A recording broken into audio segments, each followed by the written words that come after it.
clouds. Dark clouds are gathering as markets shudder. Stocks are sinking. Currencies are stumbling. Fear and uncertainty is reigning. And the Middle East and in the Ukraine and Taiwan, the debt is endless. Yet one asset stands firm: gold.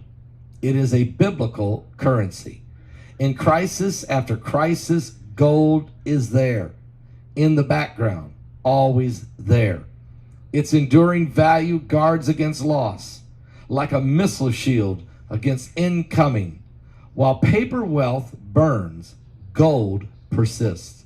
Shield your savings against the looming threats of war, recession, contagion, and avoid the frenzy panic of the unprepared. Take control in the chaos. Your fortune favors decisive action. Get a hold of gold now before it's out of reach. Go right now to noblegoldinvestment.com or just simply go to the link below, www.pastorpaulgold.com. That's www.pastorpaulgold.com, or call them at 877-646-5347. You'll be glad you did. On Monday, the IDF confirmed that a rocket attack originating from Lebanon targeted the Baranat base in northern Israel. Social media footage reveals significant damage and fires resulting from the shelling. The IDF acknowledged the rocket strikes on the base, and the Times of Israel correspondent Emmanuel Fabian attributed responsibility to Hezbollah. While there were no reported injuries, the base sustained severe damage. The IDF initiated the incident by launching artillery into Lebanon to prevent Hezbollah from approaching the area. Subsequently, rockets were fired from Lebanon at the Arab al-Ashrami and Bahram communities, along with the Baranat Army base, the Daily Express reported.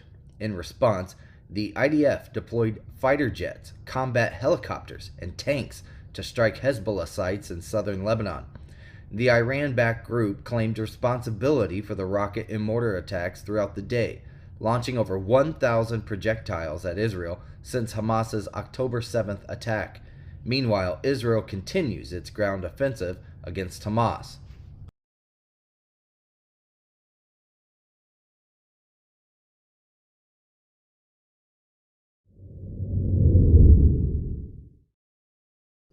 On Monday, the Supreme Court rejected an appeal from former Minneapolis police officer Derek Chauvin, thereby upholding his conviction for the May 2020 killing of George Floyd.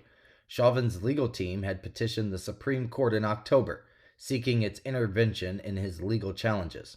These challenges primarily revolved around the Minnesota trial court's refusal to change the trial venue and to sequester the jury. Chauvin contended that the choice to maintain the proceedings in Minneapolis denied him a fair trial due to pretrial publicity and the potential for violence and riots if he were acquitted, CBS News reported. Quote, Mr. Chauvin's case shows the profound difficulties trial courts have to ensure a criminal defendant's right to an impartial jury consistently when extreme cases arise, his lawyers told the court in a filing, adding that the jurors who heard the case, quote, had a vested interest in finding Mr. Chauvin guilty in order to avoid further rioting in the community in which they lived and the possible threat of physical harm to them or their families. In April, the Minnesota Court of Appeals upheld Chauvin's conviction and dismissed his plea for a new trial. This came after Chauvin's legal team contested Hennepin County Judge Peter Cahill's choice not to relocate the trial from Minneapolis, among other concerns. The state Supreme Court opted to review this decision in July, thereby confirming Chauvin's conviction and maintaining his sentence of 22 and a half years in prison.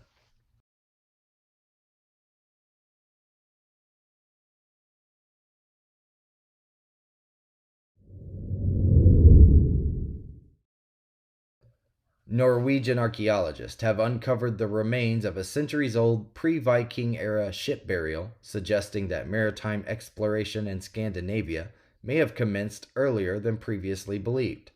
Trøndelag County revealed the discovery of the ship's remnants in a Facebook post. Archaeologists from the county, in collaboration with Norway's NTNU Science Museum, conducted a survey at the burial mound in Lika, a site that has yielded various historical artifacts in the past. During the summer survey, the archaeologists identified numerous large nails and rivets at the mound, confirming the presence of a substantial ship at the site as reported by the county.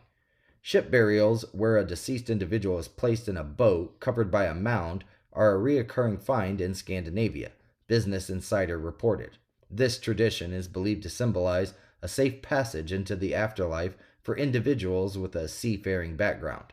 The ship interned at the mound traces its origins to the Merovingian era, predating the Viking era, encompassing the period from the mid-5th century to around 750 AD, according to the county.